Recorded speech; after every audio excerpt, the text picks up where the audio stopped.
Good day everyone, I'm Simpiwe and welcome to the Simplified channel. Today we'll be doing straight line graphs, so I'm just going to go straight to point. At the end of this video, one should be able to at least be familiar with this. Let me just put this picture here, this.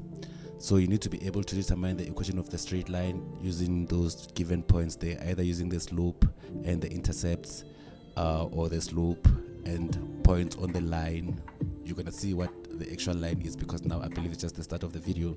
And also we'll use this exercise here, the first one and the second one, to make sure that we actually understood what we were talking about in the entire video, or what we've been learning. So let's go.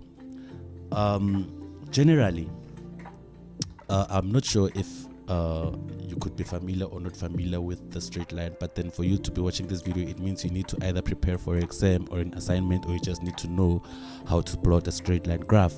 So generally, the equation of a straight line, it looks like this. So we say y is equals to mx plus c.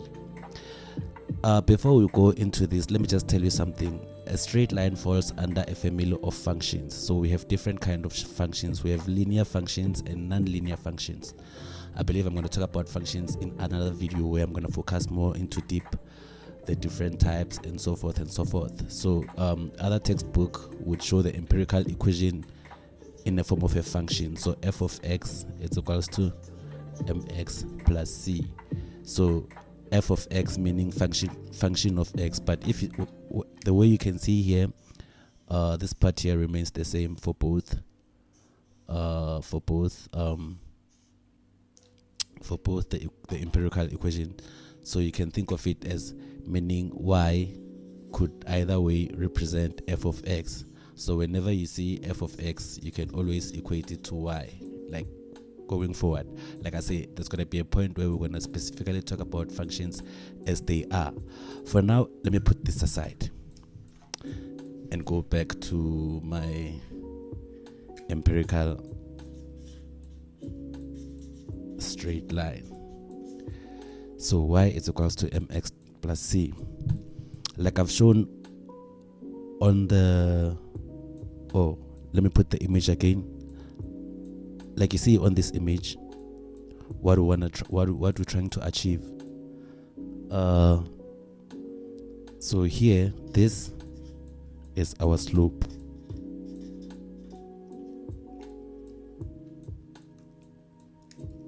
The x stands for the X Intercepts.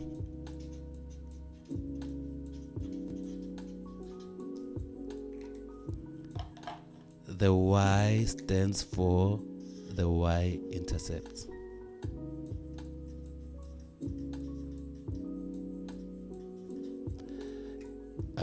You've guessed that. If you have guessed it already, the c is just a constant.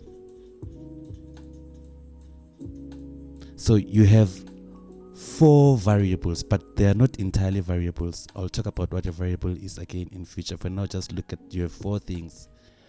Just call them things for now, but they are variables for those who know. But then actually here the variables is actually y and x. C is a constant, meaning it's always going to be a number, and m will always be given in the form of a number. So meaning y and x, they are the cofactors of a straight line. So empirically, if I was to write this in the form of an example, it would be like the way I showed our examples that we're going to be doing in future. We had something like y is equals to minus 4x plus I think it was 3. So here, as you can see clearly, the slope, before I even talk deeply about slope, clearly you can see somehow this goes together, because they are both attached to x. So here m is minus 4. As you can see, they are both attached to x. So it's y. So this, I would say the black y, the green y is equal to the black y. M is minus 4 because m is attached to x, and then minus x is attached to x. So m is minus 4, which means the x, the slope, we can now find our easiest way to can determine the slope or determine. Yeah, I'm a Tsonga man. So in Pushback Ridge we don't say determine, we say determine, like, you know. But otherwise, to determine the slope, if given that they gave you the equation already, to determine the slope will always be that number attached to x, given that there's nothing attached to y. Why do I say so? Let me show you something. You can find a case where you have something like this. They can give you a straight line, and then it's given in the form of 2y it's equals to 4x plus 7, right? So if you are given like this, and then you know empirically that y is equals to mx plus c, right? So now you can fall for it thinking, you can just try to match your thing. You can fall for it thinking, because here, before I proceed, you can fall for it thinking that the number that is attached to m, the number that is attached to x is my gradient. And that guy on YouTube said, Simpiwe, he said anything attached to x is the slope. So you can fall for it by thinking m is equals to 4 here, because that is the very more or less the same thing that I've done here. No, that is wrong. M is the number attached to x, given that there's nothing attached to y. So if there's something attached to y, whatever thing that may be, you need to simplify it and make sure nothing is attached to y for you to can determine the slope as the number attached to x. That's cram work, man. Let me repeat again. So empirically, y is equals to mx plus c. Your m is the slope. M is the number attached to x. We then call m a slope when it's attached to x on a straight line equation, given that there is nothing attached to y. So there shouldn't be anything attached to y for us to determine n as our slope. Otherwise, if there's something attached to y, we must make sure we remove that thing. So going back here, it means now if I have then 2y it's equals to 4x plus 7. To remove this, because it's attached to y, mathematically we all know I must divide by 2. What you do on the right, what you do on the left, you also do on the right, meaning I must divide by 2 throughout. When I divide by 2 throughout here, it means here this 2 will cancel this, then I'm left with only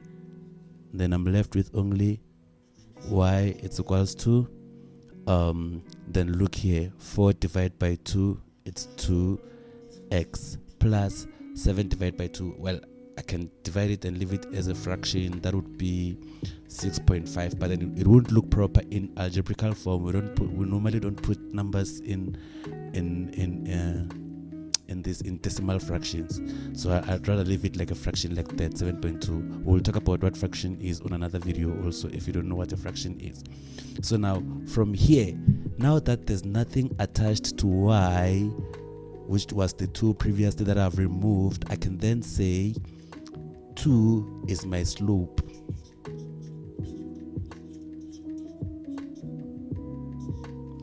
I can then say here 2 is my slope. Let me just do m is equals to 2. M is equals to 2. 2 is my slope because now there's nothing attached to y. And also c is 7 over 2 in this case. So that's how basically it is. But I'm talking about the line, straight line, but then here I am drawing equations. How exactly does this line come about? And where do we draw this line? Even let me just remove this to excuse some space there. I hope we are together on this one because man, everything. Let me just get a ruler. Let me just put some music. Let me get a ruler. I'll be back right now.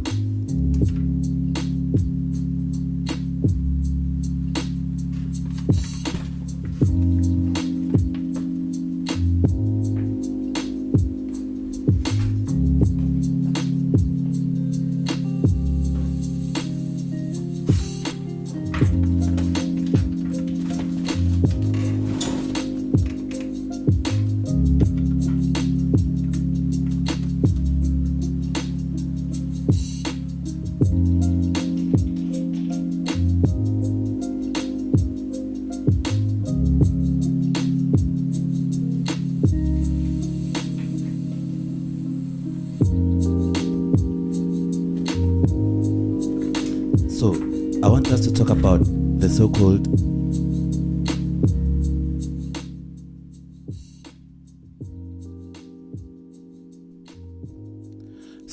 I want us to talk about the so-called Cartesian plane.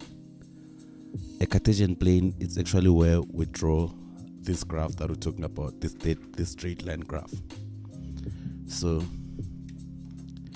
a Cartesian plane is something of this form. We draw a line like that vertically, and then we draw another one horizontally like this.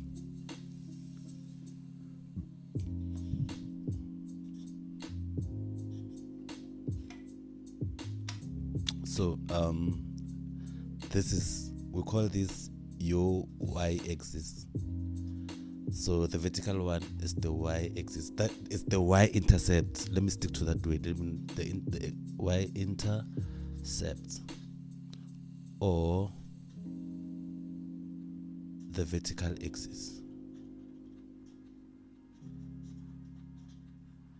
And then we call this one here our x-axis, X Intercepts, aka the horizontal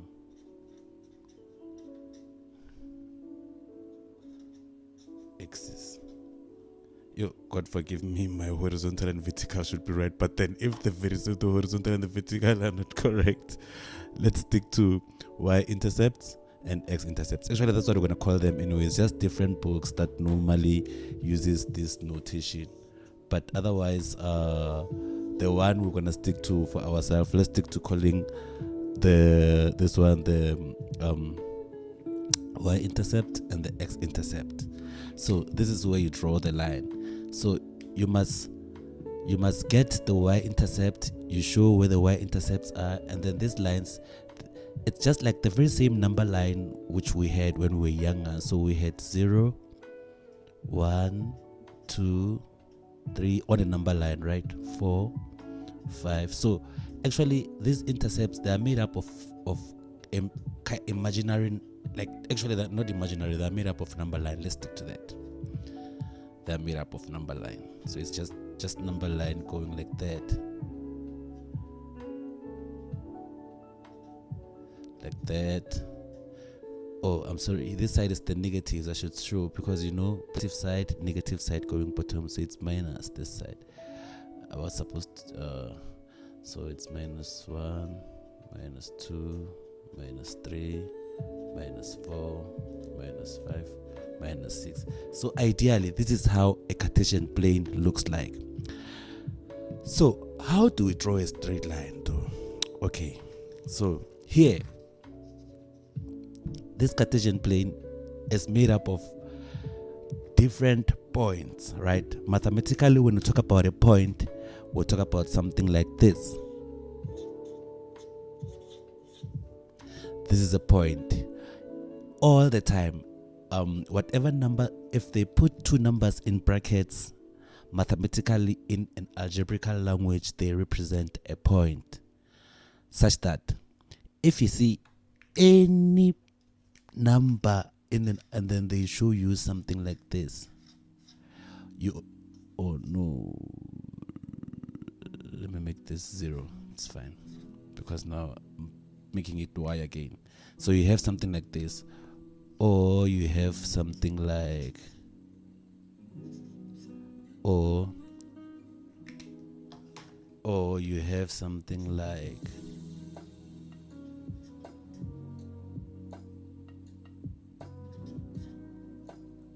or you have something like, so this actually means that,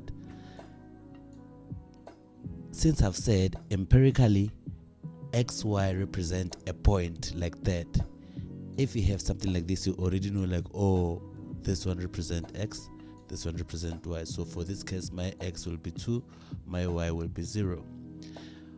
Going forward, if you have something like this, 7 and a 2. You always follow that notation. The first number represent X, the second number represent Y. So then you have also X there and your Y there. Same thing. And then if you have -2 and a 3, it means X is your -2 there, Y the very same way. You guessed that right. Also this one, same thing. So this point we can represent these points on this Cartesian plane. For instance, let's go on a Cartesian plane and look for where X is 2 and Y is 0. Let's check. So 0 starts from here. This one, it's kind of like tricky to explain, but just know that, remember, this is the simplified channel and we try to make everything looks as simple as it can. Just know that anywhere on, remember, this is 0. This is where X is 0. Anywhere on the Y-intercepts, anywhere along the Y-intercepts, the value of X will always be 0. This means this is X is equals to 0, Y is equals to 1. X is equals to 0, Y is equals to 2. X is equals to 0, Y is equals to 3. Going down from 0.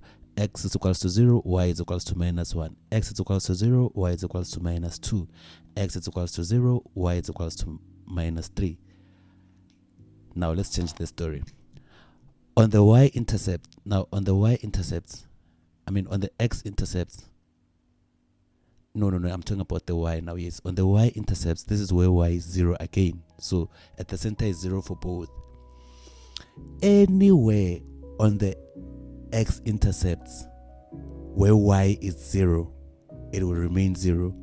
So it means here X is 0, Y is 0. Here X is 1, Y is 0, because it's still on the same 0 length. Here X is 2, Y is 0. Here X is 3, Y is 0. Here X is 4, Y is 0, going that side.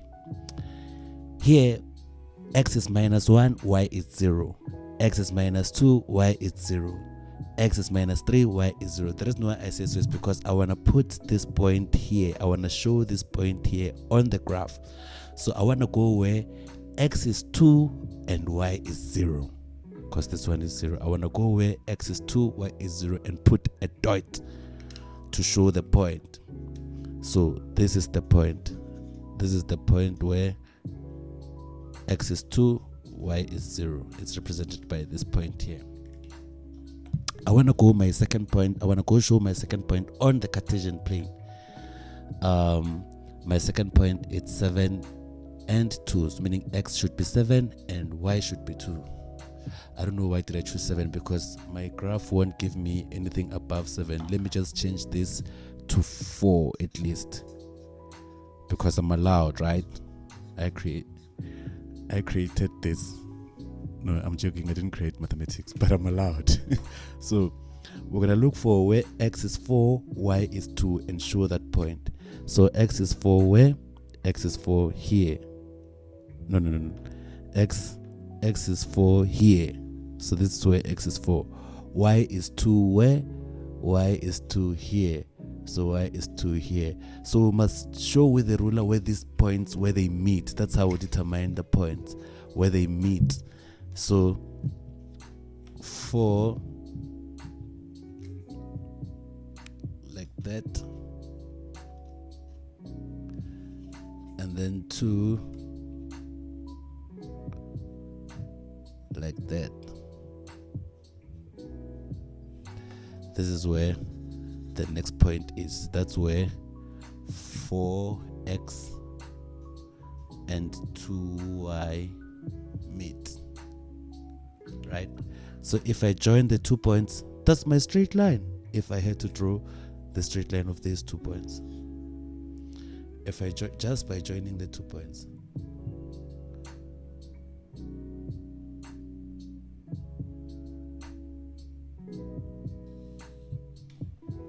that's my straight line. So just the only snag there, or the only trick, is just to make sure they crosses through the 2 points. Then you can stretch the line as further as you want, but as long as it crosses there. I don't want to go further this side because now I was just demonstrating using the 2 points.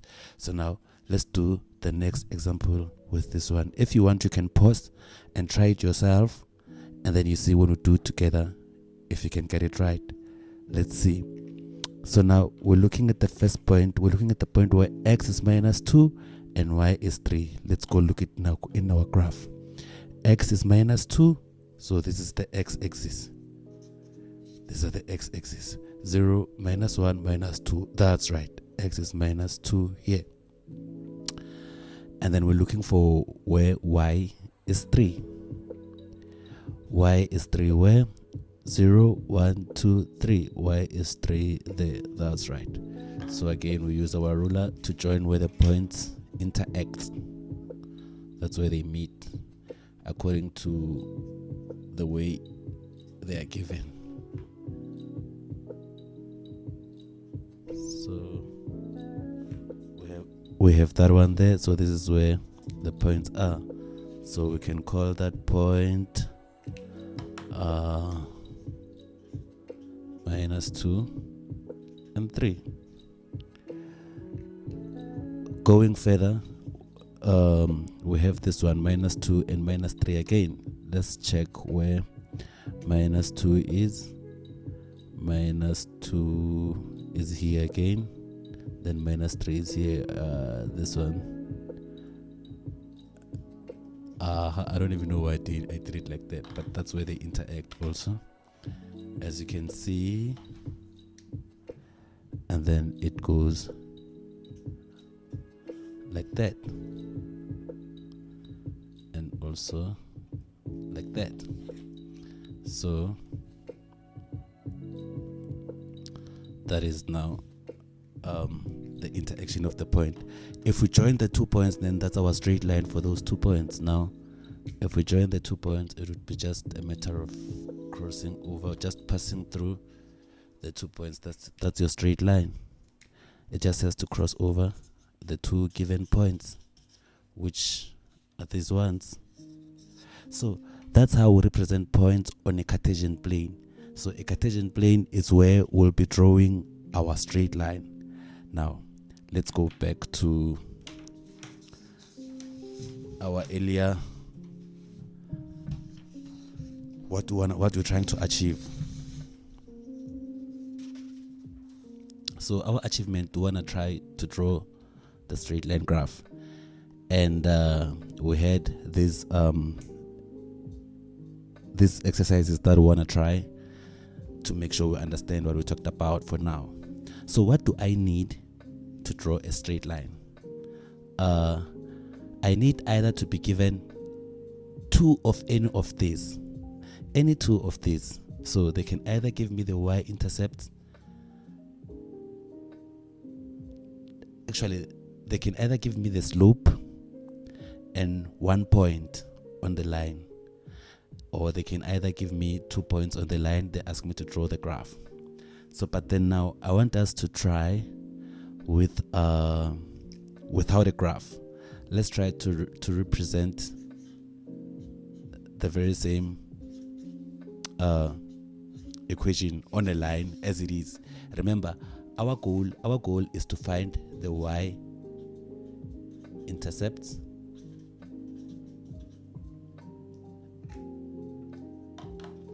and the x-intercepts.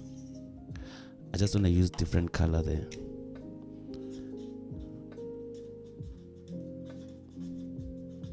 So the goal here is to find the y-intercepts and the x-intercepts, and then we draw the graph. That's basically what this thing is about. And then the rule says to find the y-intercept, to find the y-intercept, you must let x to be 0. So to find the y-intercepts, always let x to be 0. That's the rule.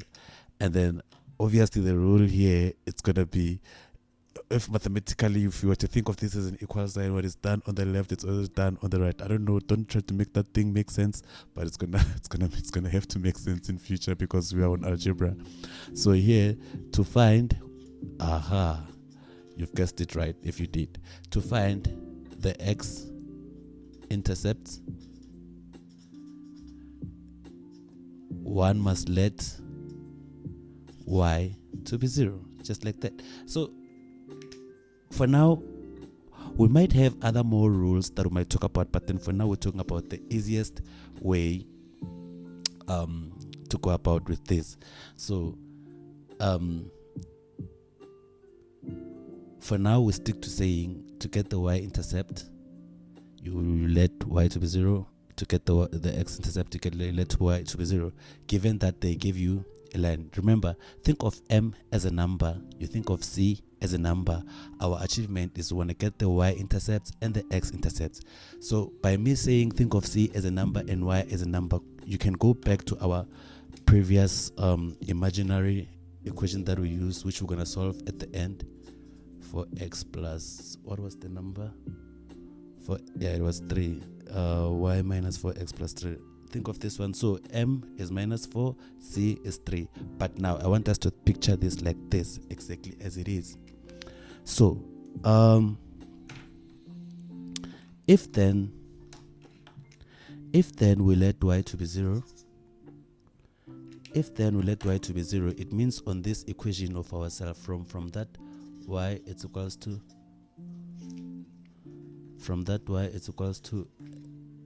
mx plus c, it means now I'm letting y to be 0, I'm letting x to be 0 to get y, so it means now I'll have something like y is equals to m into 0 plus c. Anything multiplied by 0, remember, parentheses, in South Africa we call these brackets, but then the correct way, we know there's a difference between brackets and parentheses. So anything with parentheses, it's multiplication. So anything with brackets is multiplication. So brackets means you multiply. Anything multiplied by 0 will be 0, which means y then will just be c in this case. So the value of y is c, meaning on that y x intercept of man, where there's y will be c, but c, a positive c, so it's not below the negative part, it's above. So c, I can put c anywhere there, but I'm gonna plot it later. I'm just saying, pin that in your head. So to get the x-intercepts, I let y to be 0. By letting y to be 0, it means from that original equation of mine, where there's y, I substitute by 0. So now I'll be having something like this. It's just 0 in brackets. So this gonna be this thing, the way it is mathematical, I'm allowed to write it like this, the other way around, because I normally advise if you are a beginner, or for you to be relying on this video, it means you still have a long way to learn these things. So it's better to work from your left all the time when solving for x, of which I'm going to come to that part now. So here, to get the value of m, we must solve for x. Mx, it's equals to, when I take the c to the other side, it changes the sign, it becomes a minus, and then it's minus c. But then there's still something attached to m. I want to x. I want to solve for x. So I don't want anything to be attached to x. So it means I will divide by the factor that is attached to x both sides. So divide by m. This cancels that. Therefore, the value of x will be minus c over m. It's a minus c over m from that part when I took the c on the other side. Don't worry, I'm about to talk about this whole process now. But now, if you check empirically on my structure there, it's gonna be so now let me try to plot this. With while everyone is witnessing our empirical structure being plotted in a Cartesian plane. Wow. What a historical event to happen on YouTube. I'm joking. Okay, so we have the y-axis. Now we know what the y-axis is from our previous explanation. And we have the x-axis. So remember, we found that previously we got that our y was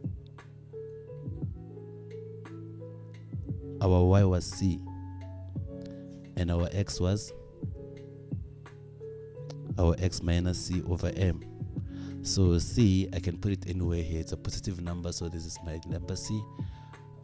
X-axis 0 here, positive numbers, negative numbers. I got my x to be minus cm. Minus cm could be anywhere here.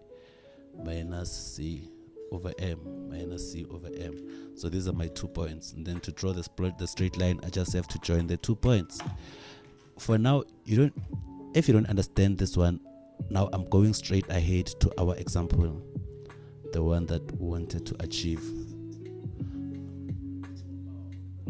And I'll use that example to explain even further how we got this. But now, yay, this is our first straight line. From this, we can name this straight line,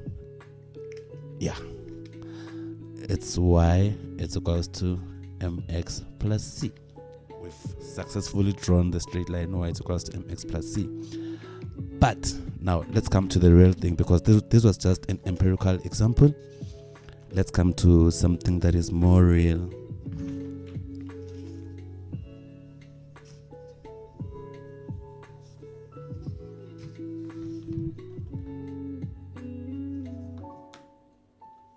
Okie dokie. So this is what we're looking at. Y is equals to minus 4x plus 3. So the first question was saying, for the straight line given by y is equals to minus 4x plus 3, find the slope and both horizontal and vertical intercepts. Oh yeah, let me go back to this one.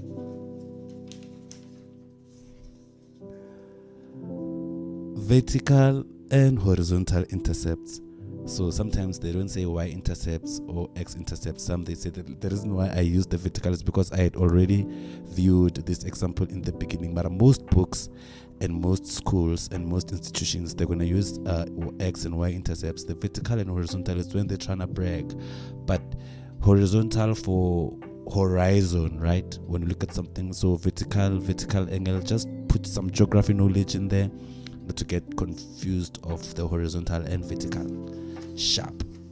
Let's go back to our question there. So find the slope and both the vertical and horizontal intercepts. So vertical intercepts, it means we must find the x-axis and the y-axis. What do we know about finding the y-axis and the y-axis at the moment? We had this.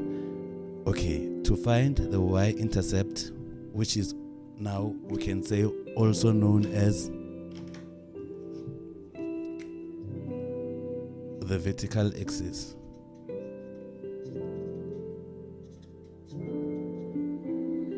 Let's just add some more spice there in our story. So this will be then the horizontal axis.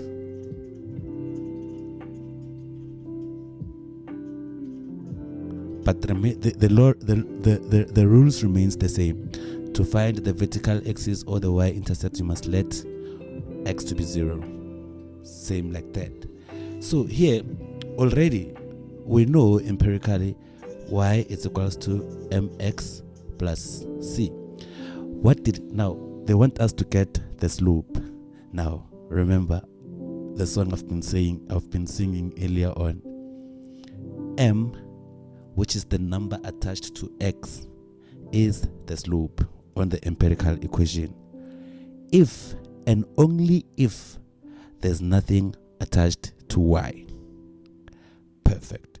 So when we look at this equation, we already see that there is nothing attached to y, which means m is exactly equals to minus 4, which is the number attached to x. Therefore, m is minus 4, meaning our slope, which is the number attached to x, which is m, is minus 4. I hope we don't forget that m, the number attached to x, is a slope. So this one, we must always remember this part. So here we are done. We've answered one part of the questions or one part of the question already. So the slope is m is equals to minus 4. The slope is minus 4. Now, going further, we must find the horizontal and the vertical axis.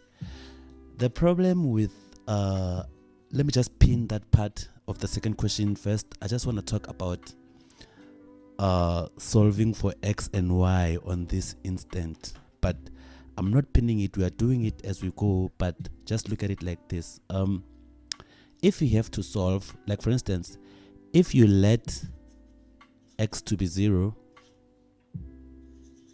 if you let x to be 0 for the y-intercept, you will get something like y is equals to minus 4 plus 3. Now, to solve this, you can just go straight, put this part here on a calculator. If you have any kind of calculator, I mean, let me see if I can see. Let me see if I can get a calculator to demonstrate.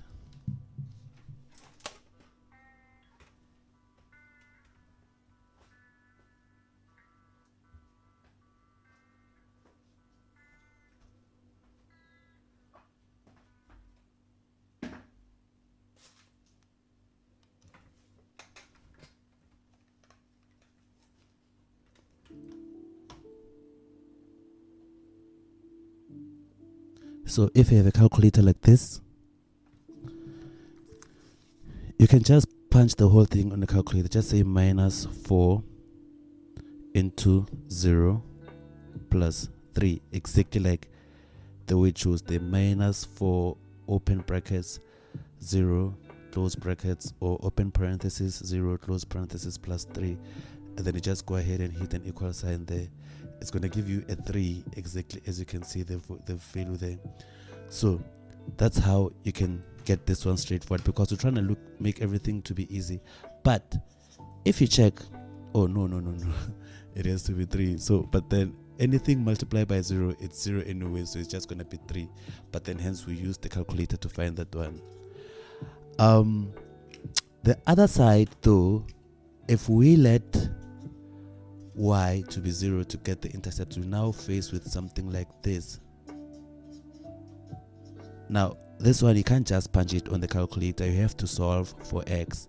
Like I say, normally if it's like this, it's the same as, but remember the rule I said, we must always try to work from the right. So you can just write it like that. You can just leave it like that rather.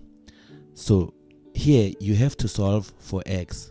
Now normally when people hear the thing about solving for x, it becomes a huge problem. Let me just explain to you before we proceed with that part, because everything should be as simple as possible, but not simpler. That's what Einstein once said. I didn't come up with that one ever. But then I wish some of the people I'm teaching could believe I can come up with something like that, but no. Anyway, so when you were doing grade 1, you used to have something like this, for instance. And then you get to grade 8. When you get to grade 8, now they show you a monster. Now things change. Now they show you something like this. So when you were younger, what they needed you to do, they just wanted to know, when we were younger, they just wanted to know, do you know what number do we need here to add with 2 in order to get 5? I remember at some point kids would bring sticks to school or whatsoever, but then they would count, but someone would end up figuring out, oh, it means here if I put 3 here and add it to 2, it's going to give me 5, right? And now when you come to university institution or grade a different grade, they tell you now, or grade 8 or so, they tell you now solve for x, and you're like, damn. But then there are rules. Rule number 1 is that if something goes on the other side of a equal sign, it becomes a negative. I'm sure some of these rules we should be familiar with by now. Hence, I'm going to make another video that explains such things into detail. So just search for it if I've already made it. If not, just wait for it. I'm going to make it one day. So we have x is equals to, this time we want to take the 2 to the other side of the equation. The 5 remains the way it is because it's been there on the other side of the equation.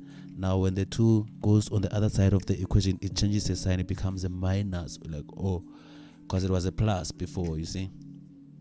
So the number, the sign in front of a 2, it was a positive, which means it was a plus. This is not the it's a plus. So when it goes that side, it changes the sign. It becomes a minus. When it becomes a minus, the next rule is just straightforward, because now mathematics unveils itself as you go. So what is 5 minus 2? You're like, oh, 5 minus 2, it's actually 3. And if you can solve this, it's the very same box that we have.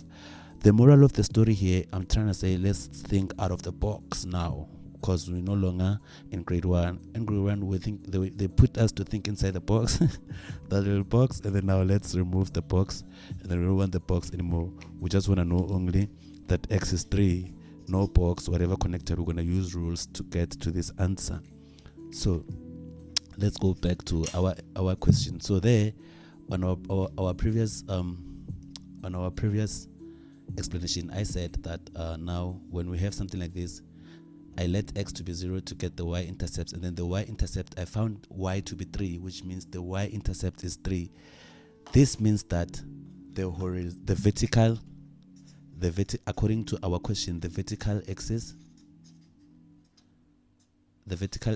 is 3. Now how about the horizontal axis? That's when we have to solve for that x. So let's work this one out.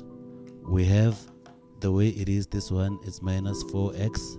It's equals to, when the 3 goes on the other side of the equation, on the other side of the equal sign, it's going to change a sign and becomes a minus 3.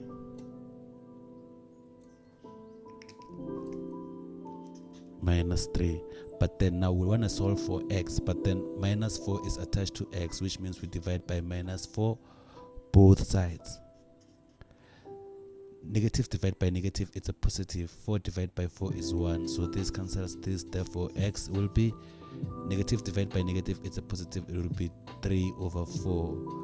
This means that our vertical axis, our horizontal axis, our horizontal axis is 3 over 4. So we have successfully solved the first question. Now let's move on to the next question. The next question says, plot the straight line given by 2y 6x plus 12. Right. This is gonna be fun because it looks a bit different from the ones we've been doing. So we have something that looks like this.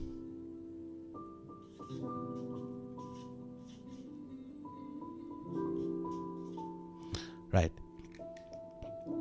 How do I plot this while I know personally y is equals to mx plus c?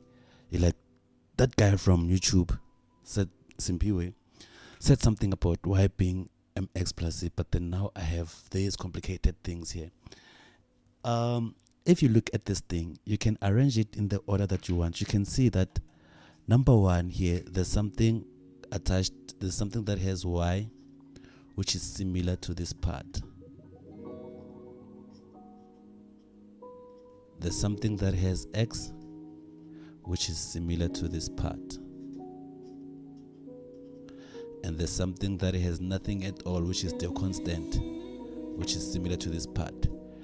And in your head, you already know, like, oh, wait, where is that? To work by yourself, it's hard.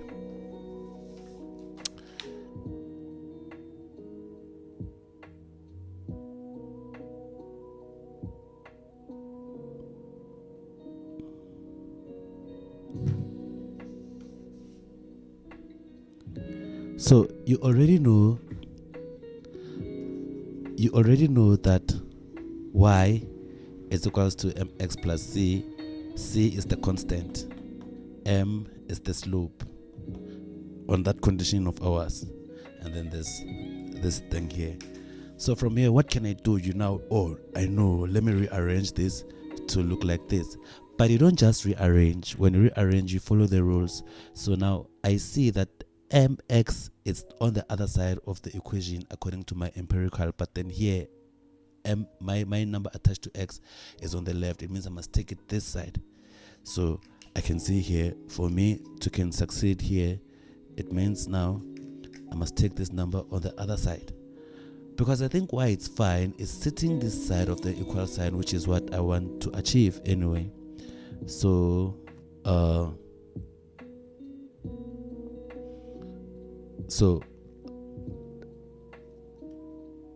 rearranging this, if I take this number on the other side, it must change its sign. It becomes now minus 6x plus 12. So now I see now the number attached to x, it's my slope. C is my constant. But I'm like, nah. The number attached to x, it's my slope only if and only if there's nothing attached to y. Now I say like, Murskont, there's something attached to y. So I'm like, to get rid of that, let me divide by 2 throughout, because what you do on the left, you also do on the right. So this then cancels that, and then I have y, it's equals to minus 2 into 3. You can actually just punch this on a calculator too. 2 into 3, it goes 3 times. 2, 4, 6. X plus 12 divided by 2, it's just 6. So that very same thing that you have now, it became simplified into this. This is the very same thing. We just broke it down from here to look like a straight line format, which is this one, so we can draw the graph. Because we can't draw the graph when it's like this, we must simplify it to this form, which we used this one to this. So the secret here was just to take this one to the other side, and then it becomes a minus, and then we saw that there was something attached to y, so we wouldn't necessarily say 6 was a slope until we remove that number attached to y, because the condition that I said earlier is that x is a gradient given that there's nothing attached to y. So now this is the straight line. We can now plot this one, because like I say, this and this is the same thing. This is the simplified form of this. So that was the trick here. Otherwise, let's proceed. So here, what I'm gonna do, I'm just gonna rewrite this. So now we have it in this form, so we know we can plot this one. So it's, like I say, it's all the same process. It's one thing. We are still answering question 2. So that's when we do our thing. We let y to be 0 for the x-intercept. Therefore, where there's y, we put 0. It's equals to minus 3x plus 6. We want to work from the right, so we put it in this order. 3x plus 6 is equals to 0. Now, to solve for x, I must take the constant to the other side, and it must change its sign. Don't forget that every time it skips. The reason why this one, it didn't change the sign, I just turned it like, I didn't really cross, I just put it like this. It's allowed mathematically, but had I took this one to the other side only, which it could work, I'm going to show you now. Here, if I take this to the other side, I have minus 6. Therefore, but I want to solve for x. Therefore, I divide by minus 3 here. I divide by minus 3 here. This cancels this. Therefore, x will be 6 divided by minus 3 is just going to be 2. Otherwise, check this out. I could have said straight right from here. I could have said I have 0 is equals to minus 3x plus 6, right? I could have simply said, let me just take the 3 only to the other side. It's going to change the sign to be a minus, to a minus to a positive. So it was just going to be 3x is equals to 6. And when I divide it by 3 positive, it's still going to give me the same thing. X was still going to be 2. Remember, the point is just to think out of the box. But whatever you do, just find a way to practice your way out where you end up know how to solve for X accurately. However, I'm gonna again make another video separately, if I haven't made it already, where I explain proper how to solve for X, even for bigger and different equations, whereby sometimes X might have more than one value and simultaneous equations and so forth and so forth. So now we found our X intercepts to be 2 here successfully. We're done with this one. So now we'll let X to be 0 this time for the Y-intercept.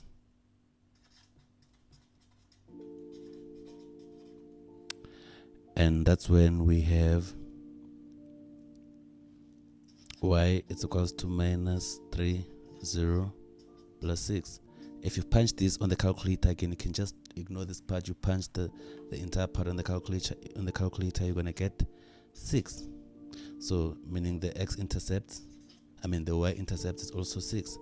Now we just have to plot that on a Cartesian plane, and then we show the point, and then we join the points, and then that's the equation. So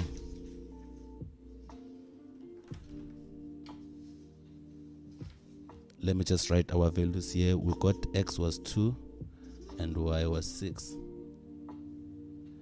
So let's plot that.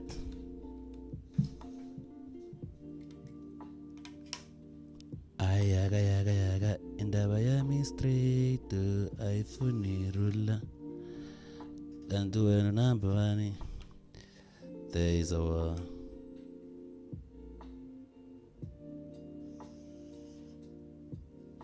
Cartesian plane, and we have the y-axis there, we have the x-axis here. Then y, it's 0, 1, 2, 3, up to 6. X is 1, 2, 3, 4, up to 6. Means and so forth and other. I'm trying to simplify it, man. All the values that comes after. So y is 6. 6 is here. And x is 2. 2 is here. And then I just join the 2 points.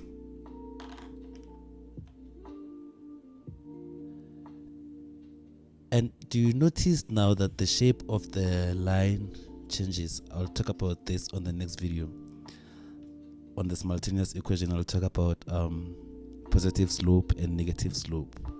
But somehow this one was a negative slope, because if you remember, after we've simplified it, we found y is equals to minus 3x plus 6, which means the number attached to x is a minus, it's a negative slope. For now, let me just say we've successfully answered our questions. Question 1 and question 2. Stay tuned for the next video. We'll continue with the summary of straight line graphs.